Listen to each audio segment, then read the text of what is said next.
Hi, everybody. My name is Amanda Baugh, and I teach religious studies at Cal State Northridge. Along with my colleague Tori Durr and our students, Isabel Romo Hernandez and Anna Gonzalez, I'm happy to introduce you to our panel discussion on cultivating inclusive environmental identities. Tori and I both teach courses dealing with climate change and other environmental issues in highly diverse institutional contexts. Our students often do not strongly identify with environmentalism, and initially, they don't feel equipped to contribute to environmental solutions. Our conversation today focuses on approaches for helping students reflect on their own cultural values and histories in order to identify their own culturally relevant but previously underappreciated eco-friendly behaviors. So the way this is going to work is each of us will offer our own reflections of maybe 3 to 5 minutes, thinking about our own environmental identities and how that shapes our experiences in the classroom. After each one of us offers our remarks, we'll have a conversation among ourselves for about 2 minutes, and then the next person will speak and so forth. And we look forward to continuing this conversation with you all in the conference's Q&A forum. So we're going to start first hearing Isabel's comments. Hello, my name is Isabel Romo Hernandez, and I just completed my master's in social work at Cal State Dominguez Hills. Before that, I earned my BA in psychology and religious studies from Cal State Northridge. For my capstone project for the MSW, I conducted a study that explored youth engagement and activism surrounding environmental justice. For my remarks today, I would like to discuss my path to pursuing a capstone project dealing with environmental justice and how my research provides insight into cultivating environmental identities among youth who come from backgrounds like my own. My social identities as a Latina living in a low-income community shaped the way I practice and view my power of change within the field of environmentalism. I grew up in an underserved community and experienced poverty through inadequate living conditions, lack of community resources, and lack of safe green spaces, along with my parents' use and care for the environment. All these factors influence my values and feelings towards the environment. This unique relationship with the environment motivated me to create a project where I could inform and motivate youth of color to bring awareness to environmental justice issues in our community. In addition, I wanted to create a safe space for intergroup dialogue between two different class groups, youth from my community and youth from Redondo Beach, California. Environmentalism in my home was centered around a more cultural approach, rather than traditional environmental values. My eldest memories growing up were of my father and his interaction with the earth. He had a garden in our backyard where we grew corn, radishes, tomatoes, amongst other things. My father would tell me stories about his harvesting days as a child. All of his stories included his father. Next to our garden, my father had dug up and fixed an oven in the ground. This was especially meaningful to him because his father had taught him all about cooking in it. Now, he annually cooks our Christmas dinners in there. My father's stories included lessons on the importance of the land, water, and other environmental resources. The main lesson was we needed the earth, so taking care of it was essential for our survival. I believe my father continued these traditions because it reminded him of his father. For me, those experiences began shaping my views on the environment. Growing up in an impoverished community in South Los Angeles meant that resources, including community resources, were scarce. Parks were not necessarily a safe place, and recycling was seen as extra income.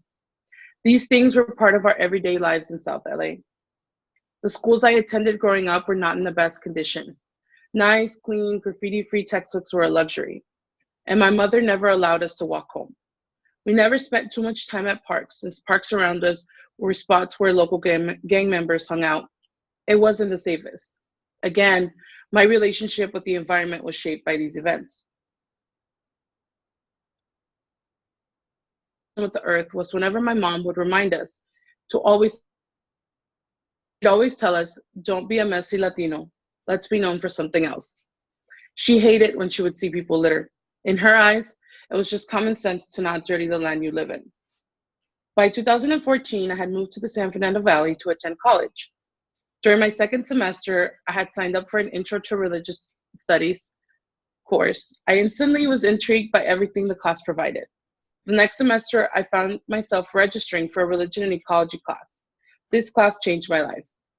It was in this class where I was introduced to concepts like environmental racism and environmentalism. This is where I began to understand that I too was an environmentalist. My heritage included valuable lessons about the caring of Mother Earth. My ancestors were stewards of this land who understood that our land is sacred. I began to understand that my experience with the land was just as valuable and important as others, and that although my parents didn't have the same education as me, they were still and are environmentalists.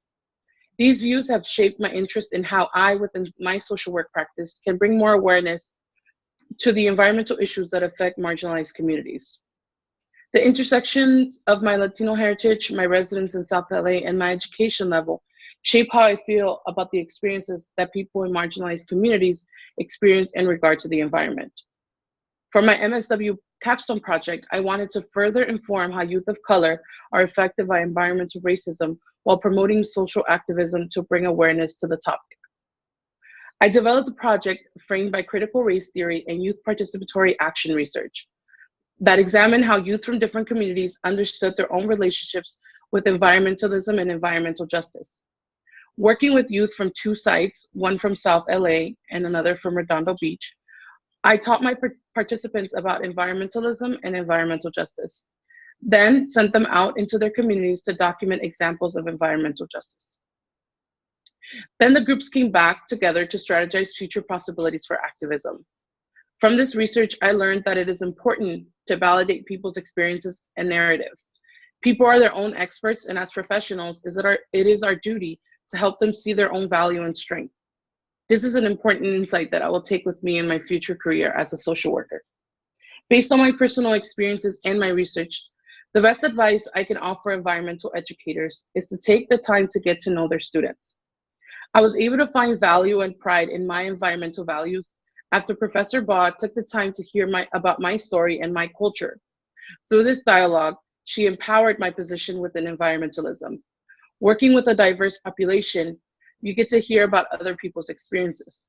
Through this exchange of knowledge, both educators and students can create a space for growth and empowerment. Thank you. Thank you, Isabel. That was very beautiful. Thank you. So now we'll unmute ourselves, and we're going to have about 2 minutes for discussion of Isabel's remarks. I'll start us. Isabel, you mentioned that the importance of listening to people, and I was wondering if you might have, when you were listening to the students that you were working with, kind of what stories maybe that you heard that surprised you or maybe were different from your own? I think for me, what surprised me was that even I have my own assumptions and biases that I had about the students that were coming from Redondo Beach. I automatically assumed that Redondo Beach is a more affluent area, so therefore their experience is going to be automatically different than ours. But what I found out was that even within Redondo Beach, there is still different parts of the city where there's a more affluent area.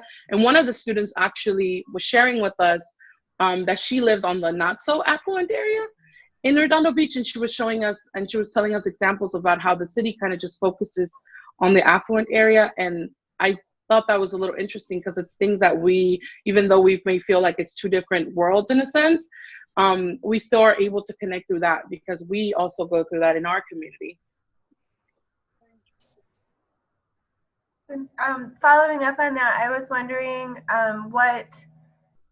if you have some examples of how or if students saw themselves in relation that you were working with, if they saw themselves in relation to the environment, if they saw themselves as environmentalists, or how they perceived what you were working with them on. I think that was more of that applied more to the students from South LA because I brought up the question that I think Professor brought up to us when I was in her class, where it's like, if you recycle because it's a extra income, or if I recycle because I know it's good for the earth, is the fact that it's the same means to an end, does it mean that one thing is more valuable than the other? I guess one action more valuable than the other? And I think that that's what I tried to explain to the students from South LA. It was that, even though we have a different approach to environmentalism, or like we still do things that help the earth, and we should feel proud of that. And we should feel like it's a start, like we are doing something. We're not so disconnected with this with this whole environmentalism movement and things of that sort. So I think that that was very important to me, was to bring that connection back and to use those examples that were used with me that made me have that connection, so that the students that I was working with had that connection. And I feel like Redondo Beach, not surprisingly, had a more traditional approach to environmentalism. So they were about like cleaning the beach and saying how their homes, there's a lot of recycling bins on the beach. One of the girls brought in a picture of, literally it was like recycling bins along the beach, like bike route. And literally was like a trash can every like 5 feet. It was, overwhelming. So, to us, we were just kind of, even the kids from South LA, that is what environmentalism is to us, And like I said, it was important for me to reroute and have them start thinking outside the box and have them and feel empowered that they can be environmentalists too as well. Isabel has given us excellent fruit for thought that we can continue in the discussion forum as with the conference. So now, thank you so much, Isabel. And now I would like to introduce Anna. Hey everyone, my name is Anna Gonzalez and I'm an environmental studies major and a Chicana studies minor at California State University, Monterey Bay. And my environmental journey really sparked my junior year of high school.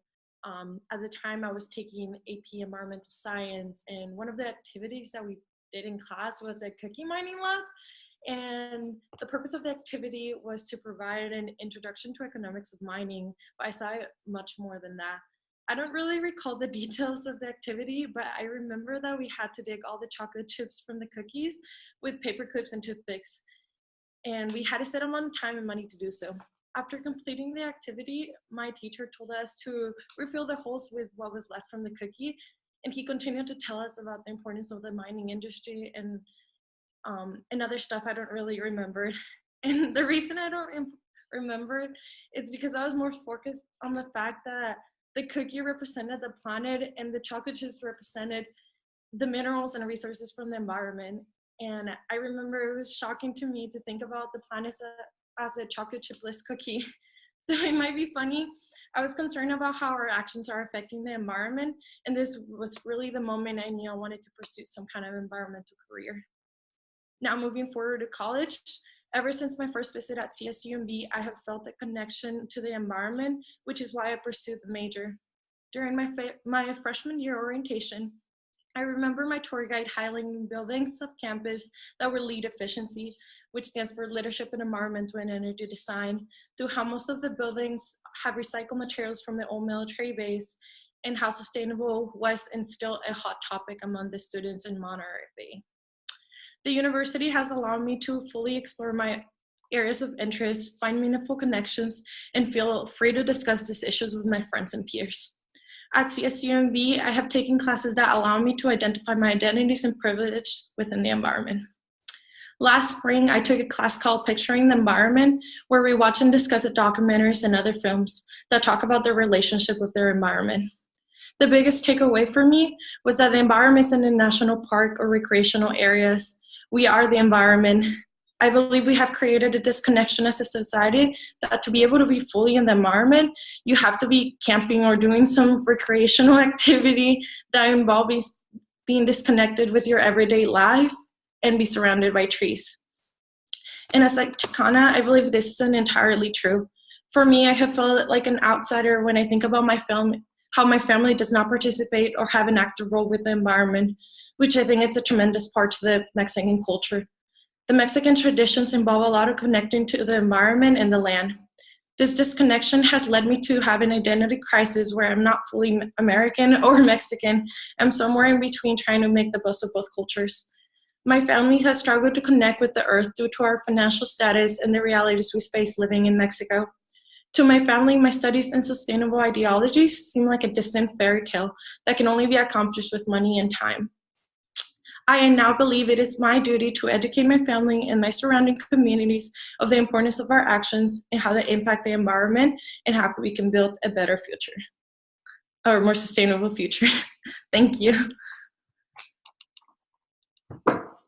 Thank you, Anna. I really enjoyed hearing. We practiced this a couple of weeks ago, but then we polished them, and I learned a lot about you now. Sharing the stories. Mm-hmm. So we have about 2 minutes for a Q&A now.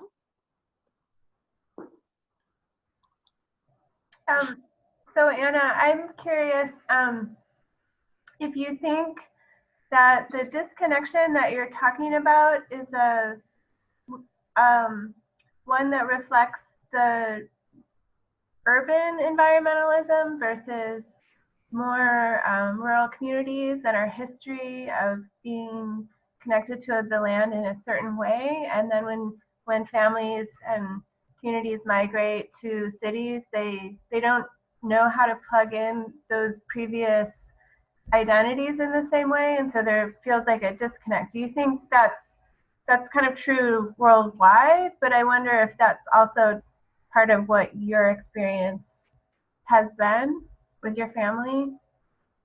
Yeah, as Isabel, like my grandma did a lot of growing her own vegetables and stuff, and I think I skipped that line. I wrote about where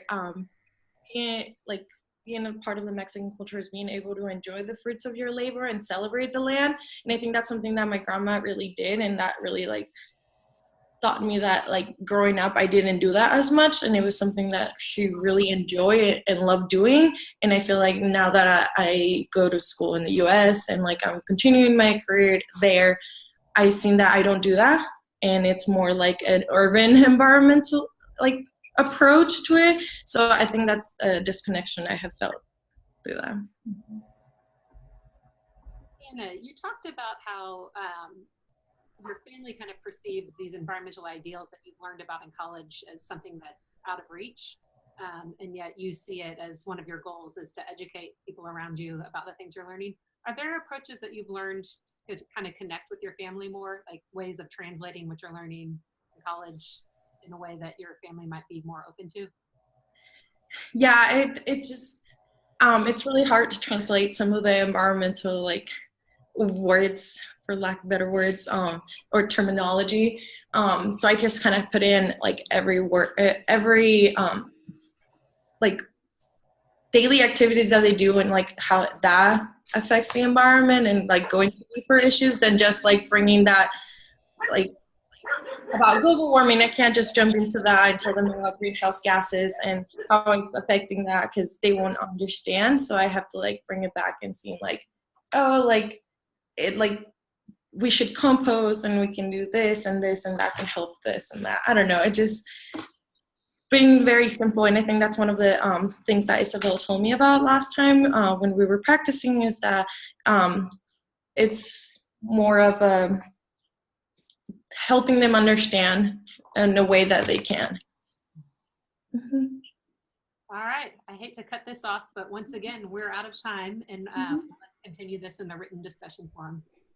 So next up, I would like to introduce Tori. Hey, thank you.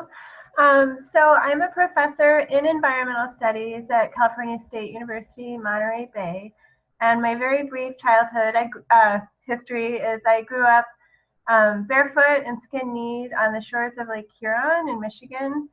I spent a lot of time in nature, but my family did not really identify themselves as environmentalists, but they cared very deeply about nature. And that was a major component of growing up. So when I went to college, I majored in biology, thinking I wanted to do something with the natural world, but not really sure what. And I still didn't really know when I graduated from college. So I joined the Peace Corps because I wanted to live in another country, and I taught in a rural school in the Gambia in West Africa. And as a teacher there, I realized that the stories and books we were using, which came predominantly from England, had little to do with Gambian children's lives. So I asked my students to collect their own stories from their own culture and to generate narratives about how these related to their lives of their grandparents and how maybe their own experiences had changed from the stories they were hearing. And many of them shared a story called The Last Elephant in the Gambia and spoke about how their country had changed environmentally. And so it was clear that the students had never been asked to tell their own stories as a part of their learning, and yet these lessons were among the most exciting and enriching that we had with the students. So a few years later, when I began my doctoral studies, I was interested in building on these experiences and studying children's sense of place because I wanted to broaden the academic environmental education discourse, which I saw as a predominantly white, Eurocentric, upper middle class lens, to one that was more inclusive of diverse classes and cultures. And so I ended up working with 3 communities in northern New Mexico with children who were predominantly from Hispano families who have lived in rural New Mexico for generations. And I also worked with the parents and grandparents of these children. And working with New Mexico families emphasized the many ways that we shared values for a way of life that was very compatible with nature, much more so than the dominant social paradigm in the United States. So while it was not my home culture, I felt very at home there with a shared set of values. After completing my PhD, I returned to New Mexico and worked for several years facilitating community-based participatory research to improve livelihoods of Southwest tribal and Spanish land communities within the environment. So I specifically left academia after my PhD to work with New Mexico communities because I felt frustrated that at the time, it seemed there was no clear place for valuing diverse community perspectives through participatory approaches within environmental research. And so when I came back to the university setting for teaching nearly 10 years later, it was only natural to me that my course materials should reflect the diverse perspectives and experiences of the wonderful people that I had worked with. But I found this very hard to achieve because most of the written works still reflected this long history of the discipline as a white Eurocentric place of privilege.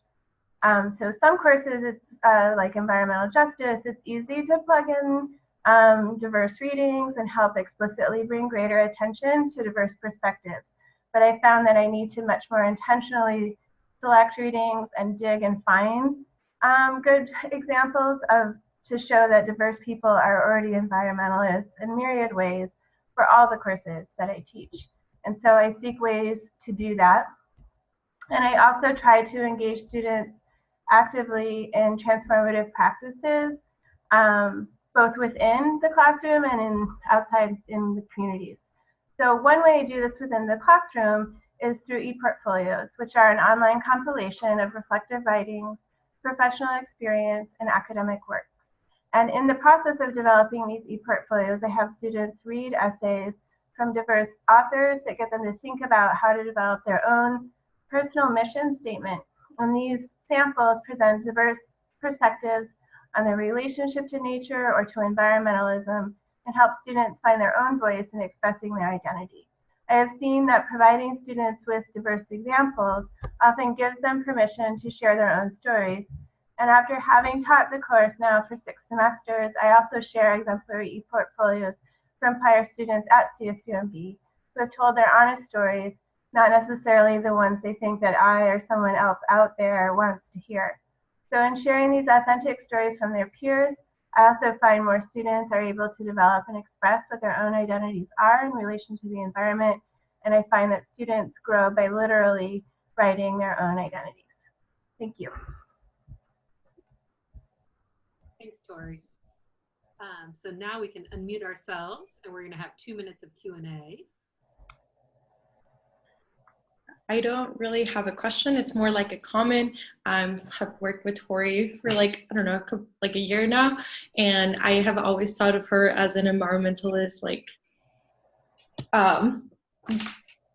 person, and for her to like talk about how she has never felt like she didn't feel like that until she started pursuing like higher education. I think it's crazy to hear about that and like the way that you grew up. I feel like I'm talking like different perspectives right now, but yeah, thank you for sharing. To know more about you. Tori, when you were talking about exploring identities with your students, I was thinking about, I think, correct me if I'm wrong, but in your classroom setting, you are encountering both students who are coming from positions of privilege who may already identify with environmentalism and a lot of students who aren't, which is a little different from the setting where I am at CSUN. If you have, I don't know what happens when you have kind of people coming from very different backgrounds from one another. Are there issues like feelings of guilt or shame among some students, seeing other students' experiences? You're smiling, so I'll stop and see. Yeah. So I think one of the things that is interesting and that I really like at CSUMB in the environmental studies program, I only teach upper division courses and I primarily teach students within the major. So students have already self-identified themselves as caring about the environment. We have a wide range of classes, and where I see the difference between students of privilege and students who maybe come from less represented backgrounds in environmentalism is in some of the classes that we have that are focused on social and environmental justice, because students have to acknowledge and recognize their privilege and really unpack that. And I think in those classes, there's an opportunity for people of no matter what their background is, to explore their identity and really feel, I think those classes really ground and root all our students in that we're in a shared endeavor together. What I the other I think it is harder in classes where that isn't the focus, to still bring that intentional, this is a diverse movement, and there are many people who bring knowledge. And I think there's a critical thinking and writing class that I teach. And when I first taught it, we have a section that focuses on stakeholders.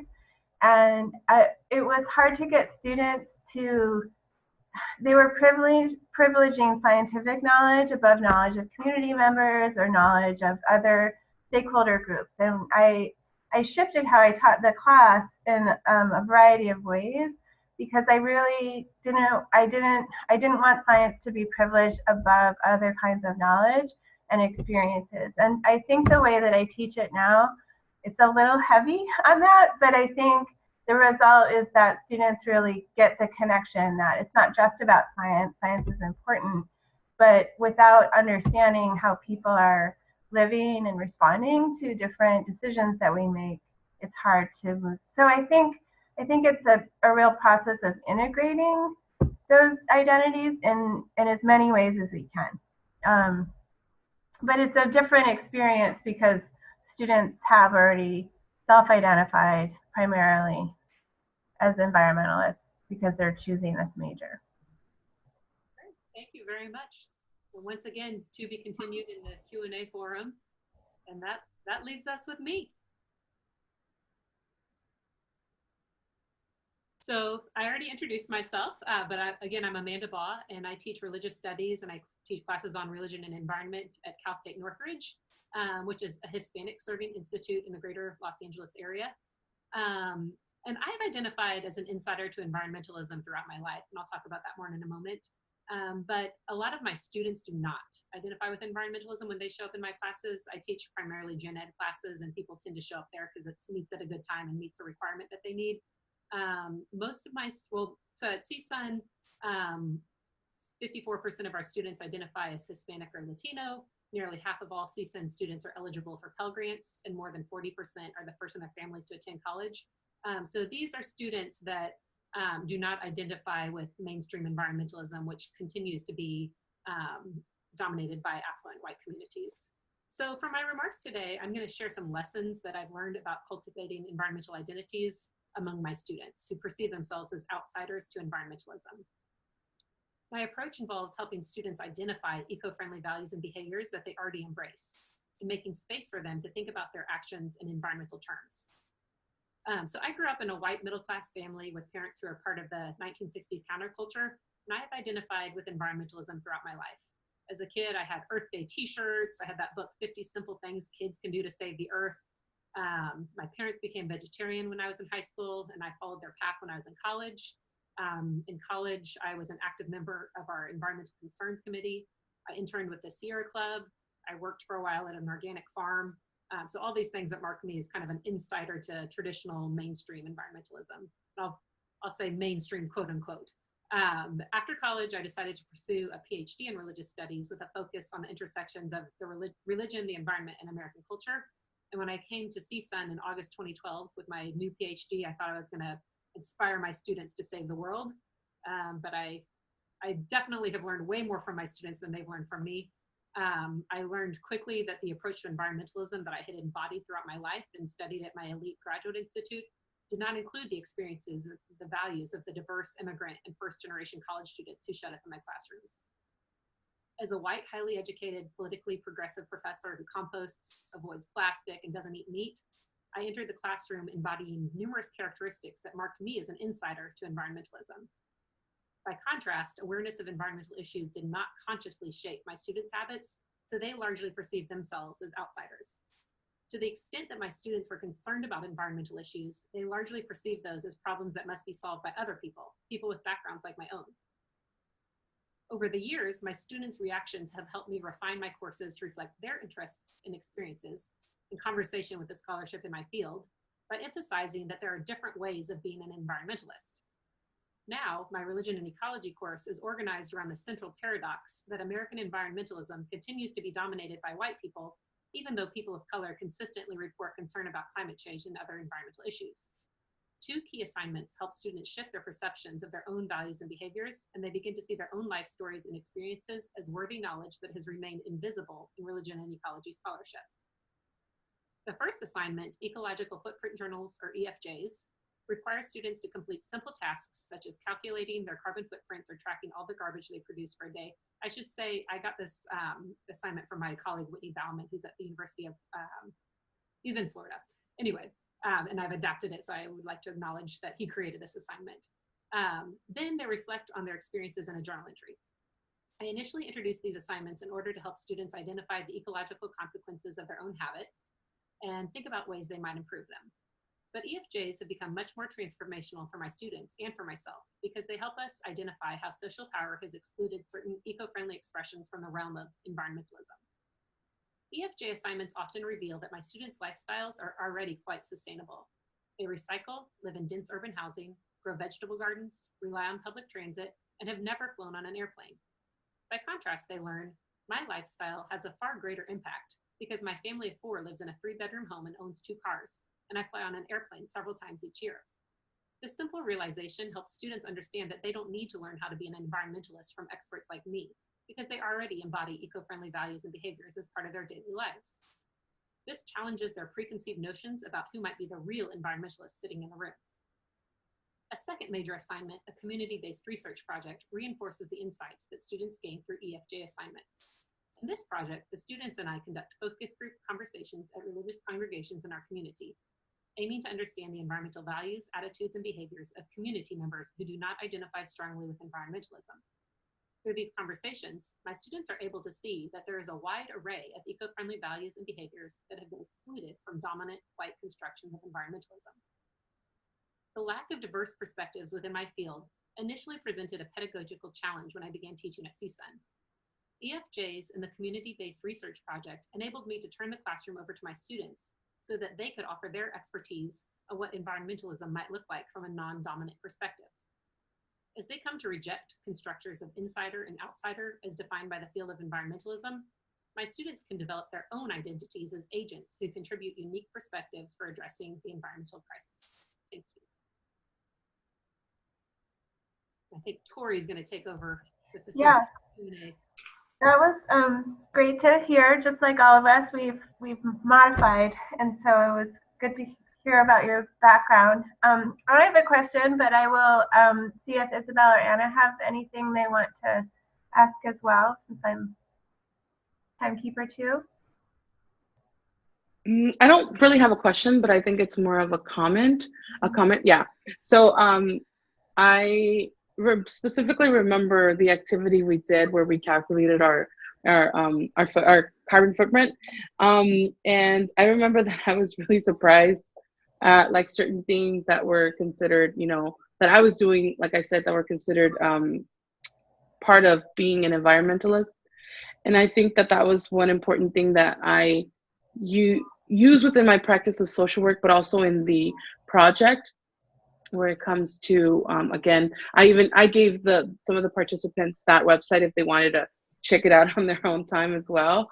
But just using kind of those tools as an aid to kind of help them. So I was really inspired by that class and the ecological footprints and all the activities, because I feel like I said, now it kind of like gave me a different perspective. And like I said, it goes back to like our privilege that we have on our level of education, and just checking that and seeing how we can empower, you know, the people or the students that we're working with in order to make, because they are their own experts basically.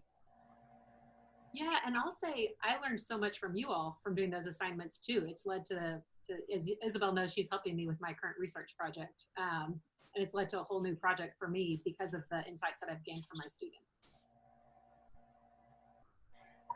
So my question is partially for Amanda with how you've been teaching your classes, but maybe for anyone also if you want to chime in.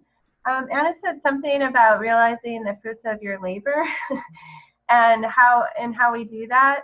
And one of the challenges I have with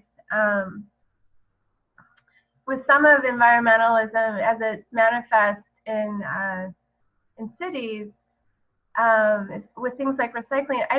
I mean, recycling is super important, but I don't find it that exciting. And like, you don't realize fruits of your labor from that in the same way that things like growing food, or, you know, for me, like growing up along the water, you know, that you have these positive social or physiological benefits that you're receiving. And I wonder if those fruits of the labor are still being realized in when people identify ways that they're environmentalists within urban contexts.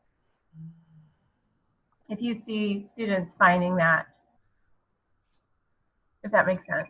Yeah, I'll say both with my students, and I'm doing a research project now talking to a lot of Latinx Catholics, and it does go back to the grandmother in Mexico often. You know, so even if we have people, you know, that have lived in Los Angeles all of their lives, I think the memories that they're drawing on and the cultural values are coming from non-urban environments. The other thing that's come across a whole lot is a connection with trees, and that's something that persists in Los Angeles. So maybe Isabel, do you want to talk about trees? You've been doing this research. Oh, a lot of people that you've connected with. yeah, and it came up in my capstone project as well. So I thought it was interestingly funny, but I feel like when Professor Bob was talking about trees, I made a comment early on when we were working with the research project, and I was telling her like, yeah, you like, don't you know, like every Latino has a lemon tree in their backyard, like we just all have one. It's just one of those things. And that came up in my research as well, where it's like, you know, trees are like this form of life. Trees are, you know, even like thinking of like my own religious background, you know, as a Catholic, trees, you know, it's used as a metaphor, and the importance of like having roots and having, you know, the leaves and all that. So I feel like trees are all around in my culture, you know, and I see it in my culture as well, like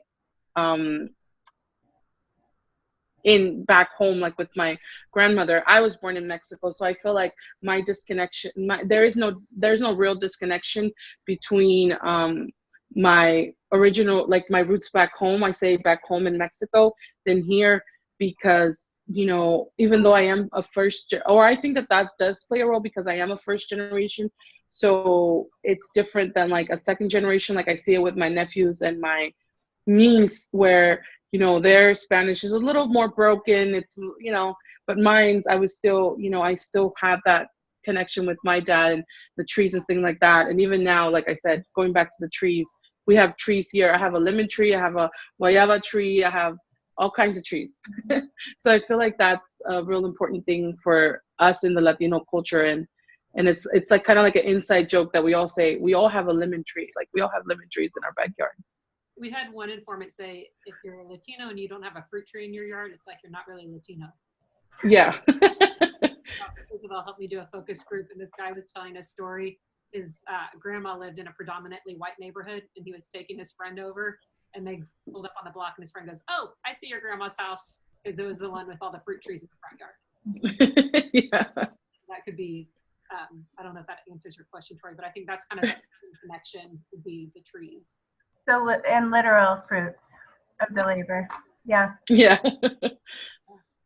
All right, well, I think we're all out of time, but we look forward to continuing this conversation in the written discussion forum. Thanks, everybody. Thank you. Thank you.